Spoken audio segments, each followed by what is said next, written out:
Welcome to today's video about our 1:48 scale Hurricane prototype. The story of the Hurricane begins back in the early 1930s when it had become clear that the age of the biplane was drawing to its close.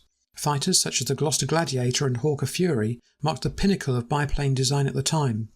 The speed, altitude and armament of these biplanes had all reached their zenith, and it was time for something new. Concern over the increasingly dangerous political situation in Germany called for a new fighter. One that was not just another adaptation of an existing biplane design, but an aircraft that could meet the new threat head-on.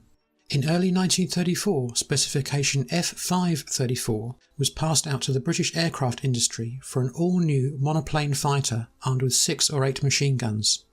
Designs from R.J. Mitchell at Supermarine and Sydney Camm at Hawker were submitted to the Air Ministry and encouraged to be developed further for a new single-seat, high-speed monoplane fighter. Sydney Camm was born on August 5, 1893 in Windsor, Berkshire, the eldest child of 12. In 1901 he began attending the Royal Free School in Windsor.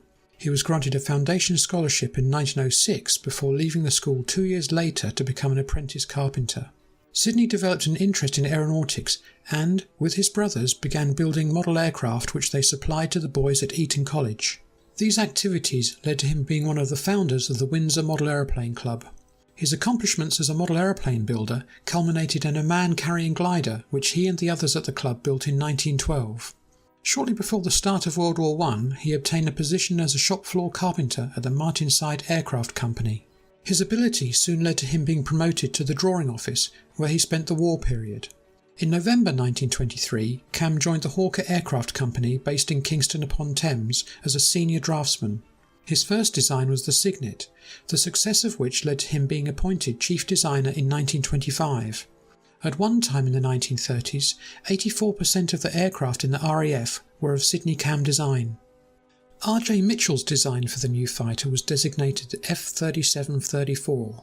It utilised the latest stressed skin construction and became the legendary Spitfire, one of the most iconic aircraft of all time.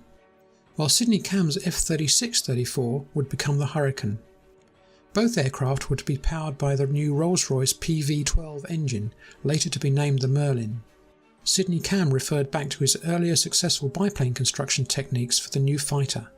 Using many construction techniques in common with the successful Hawker Fury family of biplanes, his new fighter had a fuselage with a steel tube skeleton over which a wooden frame was constructed, finished with doped canvas. The wings had an all-metal structure which again was covered in doped canvas. This may have seemed a step backwards to many at the time, but in combat situations, enemy fire passed through the aircraft, leaving damage which could be quickly and easily repaired, compared to the Spitfire. In August 1935, the aircraft now designated K5083 was structurally completed at the Hawker factory. The Rolls-Royce PV12 engine was installed, but armament was not available, so ballast and an additional fuel tank was added. The aircraft was delivered to the assembly shed at Brooklands in Surrey on the 23rd of October, and a further 200 pounds of ballast was added to simulate the radio equipment. Ground running tests and taxiing trials began with Chief Test Pilot, Flight Lieutenant PWS George Bullman at the controls. Bullman had begun his flying career in the First World War, during which he was awarded the Military Cross with the Royal Flying Corps.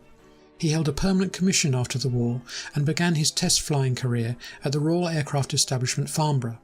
His greatest work was with Hawker Aircraft, which he joined in 1925, becoming its chief test pilot and a director of the company. He became known as George because he had a poor memory for names and so tended to call everybody George. When friends and colleagues called Bullman George in response, the nickname stuck. Bullman finally took to the air from the grass strip in the new fighter on the 6th of November 1935, as always wearing his trilby. Over the following months, problems were found and resolved. The prototype aircraft continued to evolve until on February 7, 1936, when Bullman was satisfied, the new aircraft was ready for evaluation by the Royal Air Force. By then the bracing struts to the horizontal tail had gone, as had the undercarriage door extensions. The radiator, spine, rudder and canopy had also been redesigned. RAF testing took place at Martlesham Heath between the 18th and 24th of February, only hampered by minor faults with the power plant. The worsening international situation and favourable rumours led Hawker to begin planning for production. They were not disappointed, and on the 3rd of June 1936 an initial order for 600 aircraft was placed. Later that month the name Hurricane was given to the new fighter by the Air Ministry. K5083 was the first of 12,711 Hurricanes to be built in Britain. Often seen as the Spitfire's poor relation, the Hurricane was crucial in the Battle of Britain, and was developed for many roles, serving in all theatres of the Second World War. As a night fighter over Europe, a tank buster in the African desert, providing air support in the Far East, and as a carrier fighter with the Royal Navy. Its combination of excellent performance, reliability and simplicity to maintain made its contribution vital to Allied success. During his time at Hawker, Sydney Camm was responsible for the creation of 52 different types of aircraft, of which a total of 26,000 were manufactured. His aircraft designs became mainstays of the RAF in the Second World War and included the Typhoon, Tempest and Sea Fury. After the war, Camm worked on two more great British aircraft, the Hunter and Harrier. Retiring as chief designer at Hawker in 1965, he remained on the board of its successor, Hawker Siddeley, until his death on March 12, 1966. Before he died, Camm was planning the design of an aircraft to travel at Mach 4.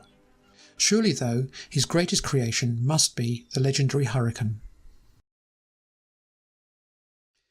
Thanks for watching. If you enjoyed this video, please subscribe to my channel for more histories, builds, how-tos and vlogs. For more information on our models, why not visit our website? Happy collecting!